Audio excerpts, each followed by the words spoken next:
Hello everyone, कैसे हैं आप लोग सभी। उम्मीद है आप लोग सभी बढ़िया होंगे। तो यार, आखिरी टाइम आ चुका है। कल आपका पेपर है, कक्षा 12वीं केमिस्ट्री का।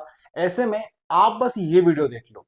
ऐसे स्टूडेंट जिन्होंने अभी तक कुछ भी नहीं पढ़ा है, कुछ भी नहीं पढ़ा है, बस ये वीडियो आप लोग देख लो।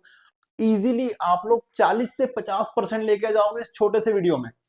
मोस्ट मोस्ट मोस्ट इंपॉर्टेंट जो क्वेश्चंस और ऑब्जेक्टिव्स हो सकते हैं आप लोगों के लिए, सब कुछ मैं आपको इसी वीडियो में क्लियर करा दूंगा और याद भी करा दूंगा आप सभी को। ठीक है, बस वीडियो देखते जाओ, पूरा वीडियो देख लेना। गारंटी है यार कि आपको इससे बेस्ट वीडियो नहीं मिलेगा। देखो, मैंने एक लास्ट वीडियो बनाया था जिसमें आपको इंपॉर्टेंट ऑब्जेक्टिव्स प्रोवाइड किए थे। ठीक है, इंपॉर्टेंट ऑब्जेक्टिव्स, तो वो छोटा सा वीडियो है, वो आप लोग एक बार देख लोगे तो आपके ऑब्जेक्टिव्स वहां से तैयार हो जाएंगे। अच्छा, जरा यहां पे आइए आप लोग, एक बार फटाफट से यहां पे आइए। मैं आपको हर एक चैप्टर के most most most important question पहले बता देता हूं, फिर हम लोग ऑब्जेक्टिव पे फिर से आएंगे, है ना। सारे इंपॉर्टेंट ऑब्जेक्टिव्स मैं आपको बाद में बताऊंगा, लेकिन सबसे पहले जो महत्वपूर्ण 2 अंक, 3 अंक, 4 अंक के प्रश्न होते हैं वो आपके फटाफट से तैयार करा देता हूं, है ना। तो सभी का टाइम बच जाएगा। देखो, ये सारे ऑब्जेक्टिव्स हैं जिसकी पीडीएफ साथ में वीडियो सॉल्यूशन मैंने आपको प्रोवाइड किया है। एडुस्टेट ऐप पर आपको पीडीएफ मिल जाएगी और वीडियो सॉल्यूशन आपको यूट्यूब पर मिल जाएगा। चलिए, हमारे पास है इकाई 1 विलियन। ठीक है, इकाई 1 विलियन। मैं यहां से अगर पेन चालू करूं तो कोई प्रॉब्लम तो नहीं होगी? नहीं होगी। हाँ, तो देखो यहाँ पे जरा फटाफट से, देखो आप लोग। इकाई 1 विलियन, इसके जो सबसे सबसे सबसे महत्वपूर्ण प्रश्न है वो कौन कौन से हैं, जरा देखिए। इकाई 1 विलियन, निम्नलिखित को परिभाषित कीजिए। इसमें आपको डेफिनेशन आनी चाहिए। मोलरता, मोललता, नॉर्मलता, हेनरी का नियम, अर्धपारंगी झिल्ली। मैं आपको और शॉर्ट में बताऊं तो आप इन दो टॉपिक को कर लो, इन दो टॉपिक को कर लो। हेनरी का नियम पढ़ लो, हेनरी का नियम पढ़ लो, बाकी सब छोड़ दो। राउल्ट्स का नियम आ सकता है लेकिन थोड़ा सा टफ है, तो आप इसको भी छोड़ दो। मैं जो बताता जाऊं ना, आप लोग कॉपी लेके बैठे हो तो फटाफट से नोट कर लो। मोलरता, मोलरता, हेनरी का नियम, ये 3 टॉपिक। उसके बाद आदर्श अनादर्श, ये वो टॉपिक है जो इंपॉर्टेंट भी है और इजी भी है। मतलब मोस्ट इंपॉर्टेंट और मोस्ट इजी, आप लोग इजीली तैयार कर लो। मैं आपको सॉल्यूशन के साथ कराऊंगा, लेकिन पहले मैं उनके लिए बता देता हूं जिनको ऑलरेडी सॉल्यूशन के पास प्रोवाइडेड है, ताकि वो टिक लगा सके। मोलरता, मोलरता, इधर से हेनरी का नियम याद कर लो। आदर्श अनादर्श विलियन मैं आपको याद भी कराऊंगा, चिंता मत करो। सब छोड़ो, कुछ नहीं करना है अपने को, सब छोड़ो सब छोड़ो। यहाँ पे आ जाओ। यहाँ पे हम लोग देखेंगे।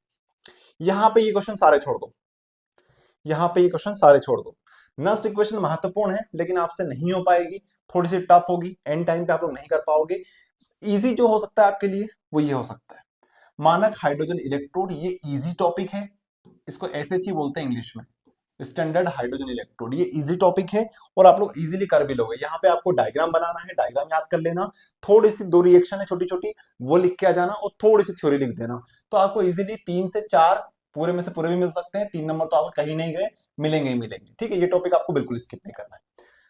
हाँ, तो ये हो गया हमारा इंपॉर्टेंट टॉपिक। उसके बाद विशिष्ट चालकता, तुल्यक चालकता, आणविक चालकता के सूत्र एवं मात्रक लिखिए तथा उन पर तनुता के प्रभाव को समझाइए। ये जो प्रश्न है ये भी महत्वपूर्ण है और इजी है। मैं आपको वो प्रश्न बता रहा हूं जो इजी भी है और महत्वपूर्ण भी है, ताकि इजीली बच्चे उसे कर पाए। ये भी आपको 3 से 4 नंबर दे जाएगा। ठीक है, उसके बाद आता है फराडे का नियम। ये भी आपको 3 से 4 नंबर इजीली देके जाएगा। ये इजी प्रश्न है जो आपसे हो जाएंगे, कोई प्रॉब्लम इसमें नहीं आएगी। चलिए आगे बात कर लेते हैं। इधर से कोलोस का नियम है, ऐसे बच्चे जो थोड़ा सा एक्स्ट्रा मेहनत कर सकते हैं वो ये भी कर लेना, है ना। बस मैं आपको जो बोलूँ ना वही करो, बाकी सब छोड़ो, ये भी छोड़ो, नहीं करना अपने को भी ये कुछ भी। हमारे पास टाइम कम है भैया, हम ये सब चीज छोड़ने वाले हैं।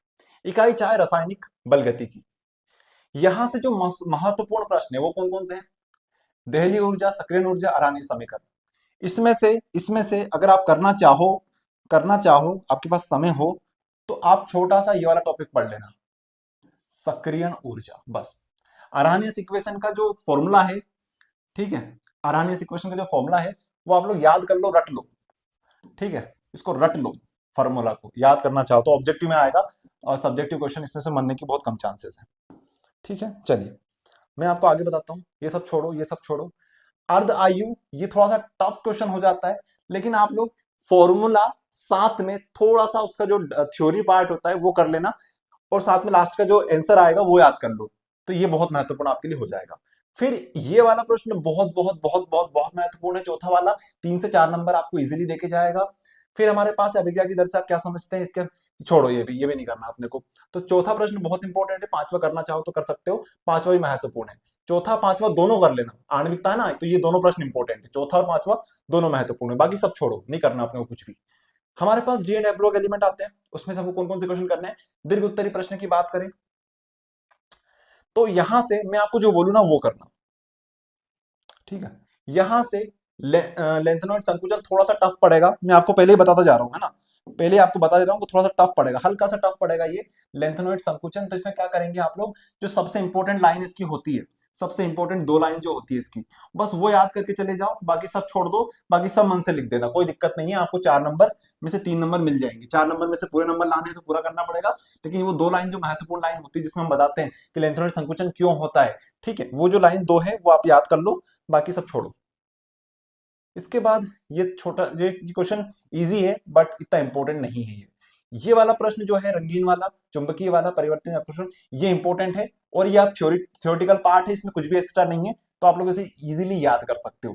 तो ये वाला प्रश्न इंपॉर्टेंट है, करके जाना है इसको, है ना। फिर है लेंथेनॉइड एक्टिनॉइड में क्या अंतर होता है, बहुत बहुत बहुत बहुत महत्वपूर्ण है और बहुत इजी क्वेश्चन है ये।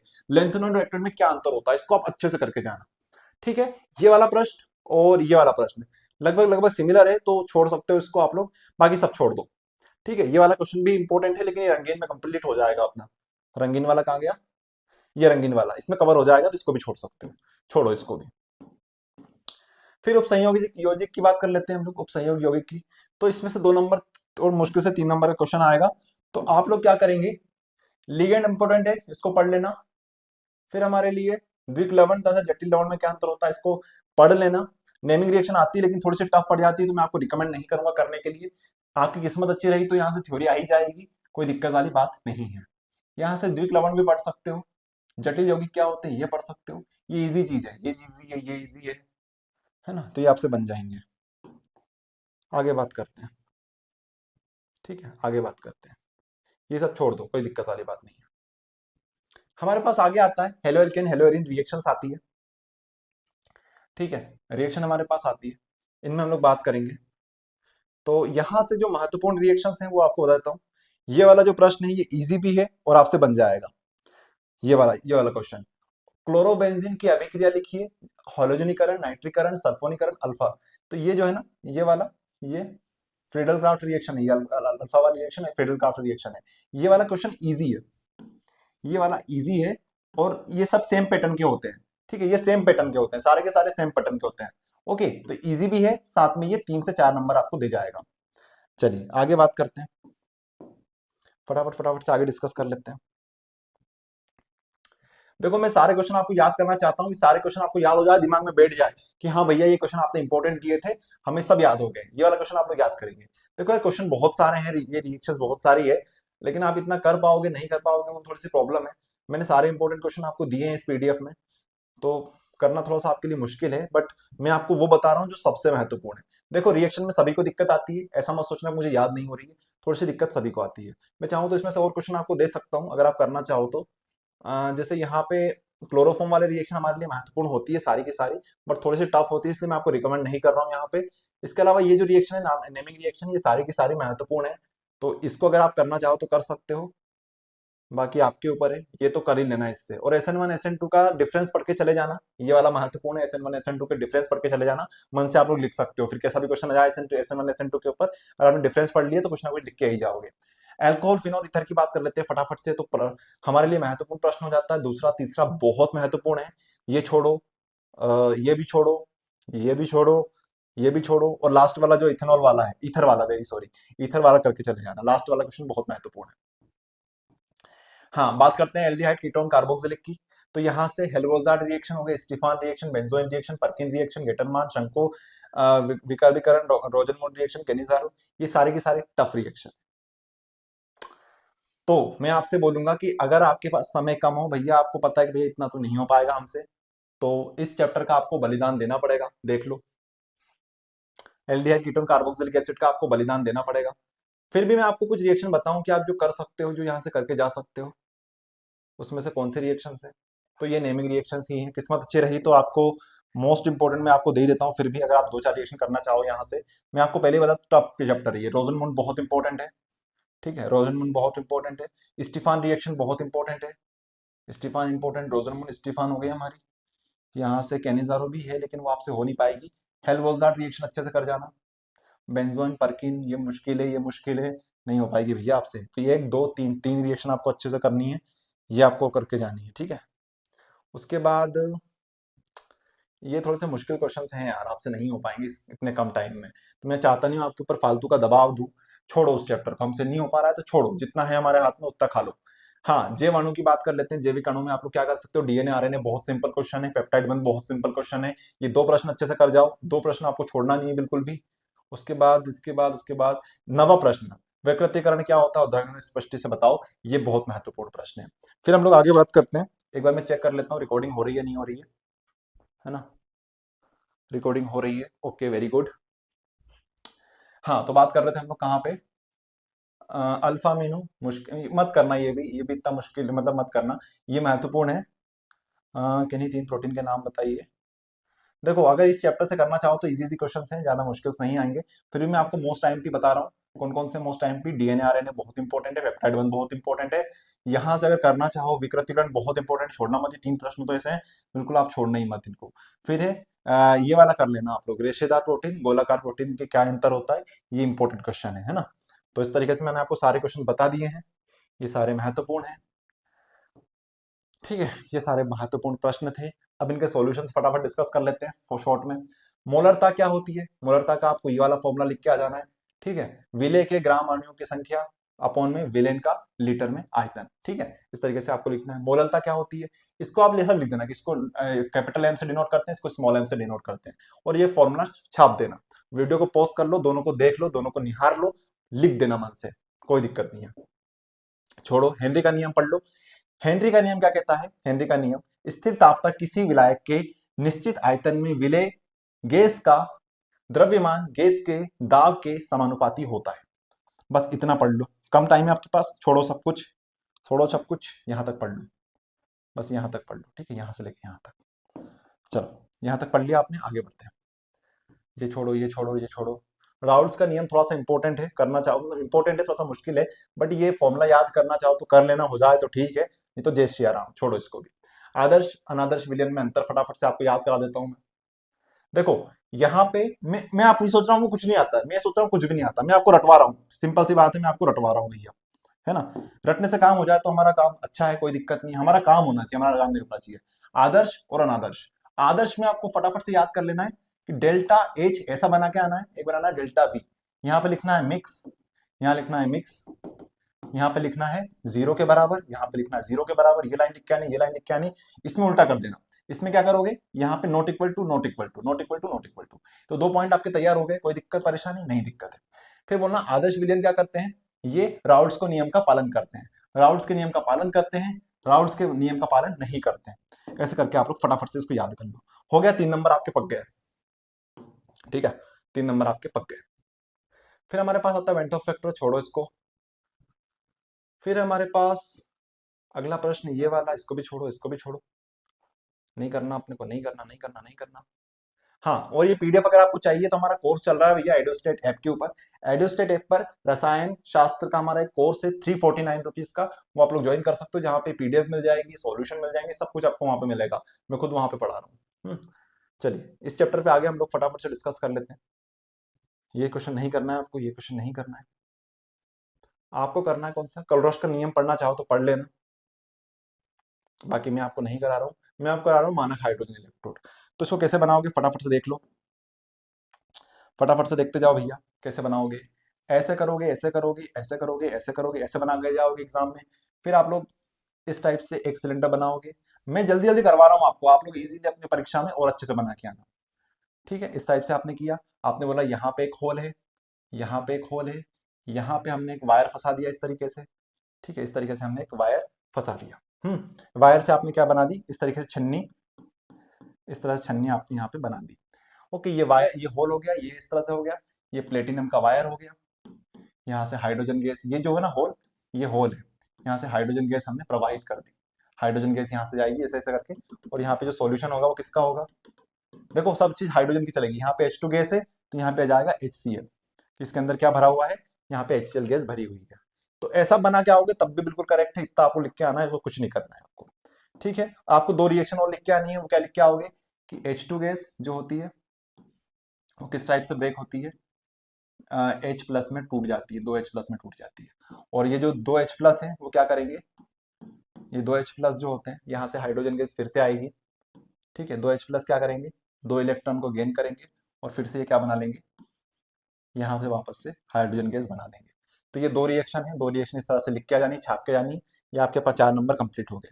ठीक है, मन से थ्योरी लिख देना, 2-4 लिखनी हो तो, बाकी कोई दिक्कत नहीं है ना। मैं आपको फटाफट करवा रहा हूँ, कोई दिक्कत नहीं, आप पढ़ सकते हो पूरी चीजें, मुझे कोई मतलब नहीं है इन चीजों से। मेरा काम है कि आपके अच्छे परसेंट बनने चाहिए, मुझे कोई मतलब नहीं है कि यहाँ से आप कितना याद करो कितना याद ना करो, कैसे लिखो। मेरा काम है कि आपको अच्छे परसेंट बना के देना है कम समय में।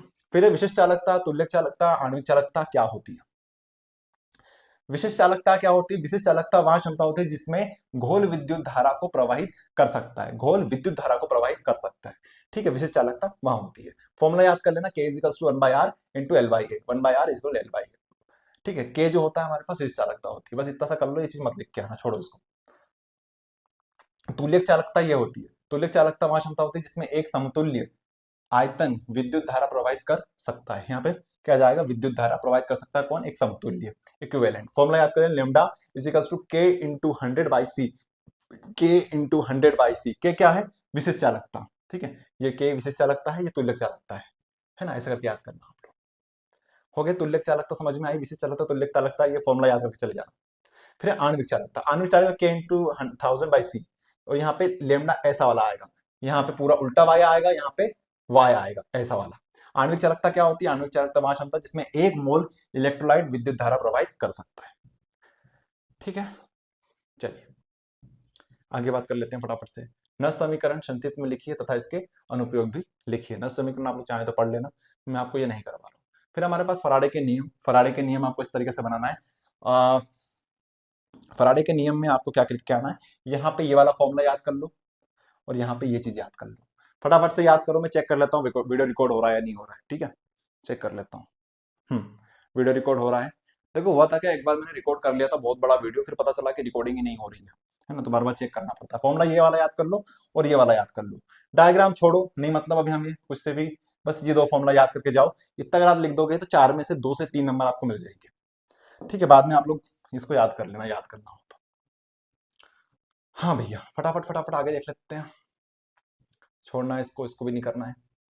हाँ, रासायनिक बल गतिकी में सक्रियण ऊर्जा पढ़ लो। किसी अभिकारक अणु को सक्रियण ऊर्जा जो प्रभावी टक्कर दे सके में परिवर्तित करने के लिए आवश्यक न्यूनतम ऊर्जा सक्रियण ऊर्जा कहलाती है।